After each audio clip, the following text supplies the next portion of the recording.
So, I've got a trio of Ark news to run by you today, and this one might as well be called the good, the bad, and the ugly.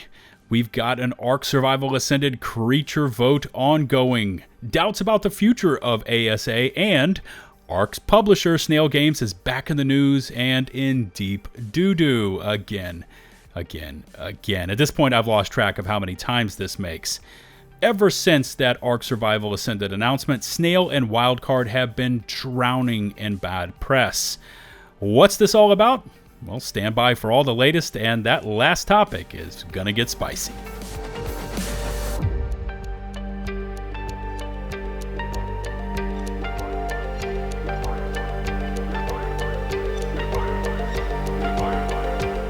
Welcome back to the channel. It's LukeTheDuke, and oh my, do we have some baggage to unpack in this one. But before we dive into the latest news and drama, I would first like to say thank you for all the support you've consistently shown all my Ark uploads.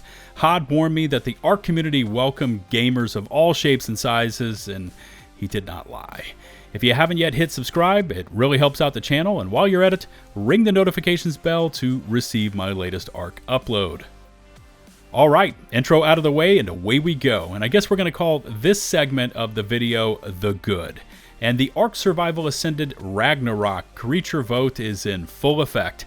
I've included a link to the vote in the video description, so head on over there and cast your votes. And remember, this is for the creature edition for Ark Survival Ascended on Ragnarok. Of course, bringing up the question of, is Ragnarok going to launch when ASA finally goes live or shortly thereafter? I personally had to look back at the wildcard statement on this, and according to Community Crunch 356, which was from April the 7th, they stated, quote, all the community-created maps are also to be released over time in 2024. And then they list them out. Fjordur, Ragnarok, The Center, Lost Island, Valguero, and Crystal Isles. And in addition to that statement, it was also made known that with Ark Survival Ascended, the Island, Scorched Earth, and the Survival of the Fittest Island and Scorched Earth map variants would also release at ASA launch. So, where does Ragnarok all of a sudden factor into this release schedule? Will it be bumped up into an early release rotation? I mean, I honestly don't know, but according to Wildcard, they last stated 2024, and that's assuming that Ark Survival Ascended does indeed launch in August. Anyways, I personally voted for the Gorgonops, Ark's dagger-toothed bloodhound. I mean, it seems the community is always wanting more apex predator carnivores running around in the live game, and Gorgonops look to fit that bill for me. Again, links to the forums so you can see all the beasts, and the actual voting page can be found in the video description and pinned comments. Leading up to this past weekend's Xbox showcase, I was seeing all sorts of public cries for Snail and Wildcard to have a strong showing during the Xbox event. Spoiler, they didn't even show up, despite showing off Ark 2 last year. Yeah, so nothing for ASA, which is still scheduled to go live in August. And that's when I ran into this tweet from Ross Clark, who I would characterize as someone that is generally positive towards the entire Ark franchise. So when he fired this tweet off, it kind of caught me off guard. Now, the first half of this message was to be expected. He's disappointed. No Ark Survival Ascended at the Xbox showcase. But what I wasn't expecting was this concern he raised for the Ark Survival Ascended release date, and he made a bold prediction of a delay until December. And it got me thinking, 4 months. Would that be enough time? August to December?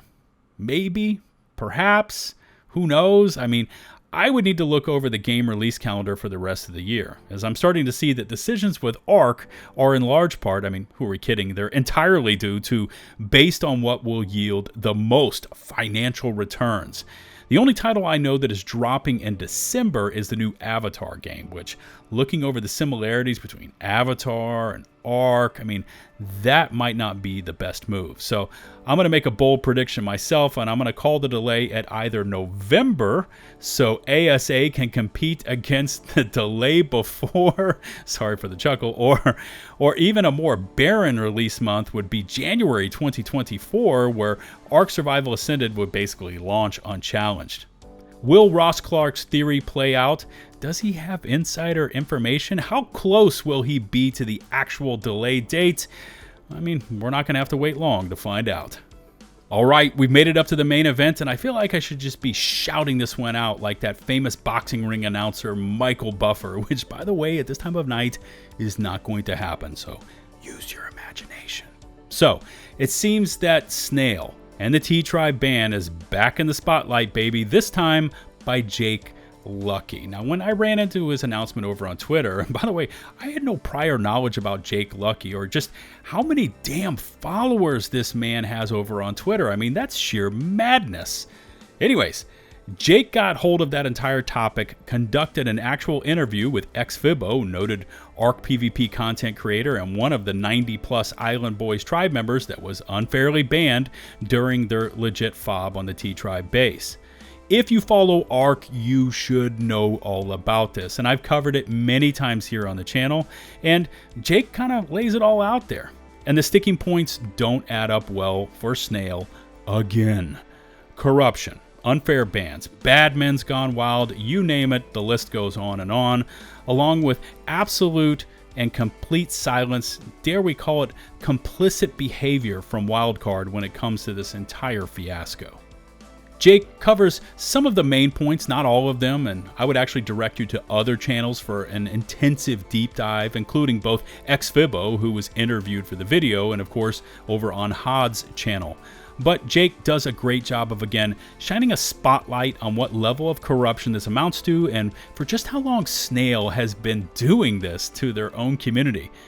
But in my humble estimation, where Jake really nails it with his interview and his video, by the way, link to his video in my video description in case you want to watch it, is he really succeeds at exposing this level of server corruption within Ark by the publisher of the damn game against its own player base, and he does so to an entirely new viewer base. I mean, these are viewers that may have never heard of Ark. They've never played the game, and now they're getting exposed to a tale of blatant corruption and admin abuse against the very players that have paid good money to play this game, and in the case of this particular mass ban, the banning of dozens of streamers and content creators that have spent their blood, sweat, and tears promoting Ark over these past 7 or 8 years. I mean, I cannot find a more textbook example of biting the hand that feeds you. Snail and the T-Tribe truly stepped into a huge pile of giga doo-doo when they hit the Island Boys with those mass bans, but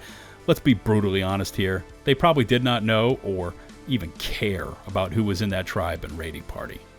Anyways, huge congrats and thank you to both XFIBO and Jake Lucky for taking the time to not only conduct the interview, but expose this subject to an entirely new viewer base. And by the way, it's this continual exposing of Snail and T from both inside and outside the Ark community that could eventually lead to statements and hopefully apologies, and then eventually down the road, systemic change.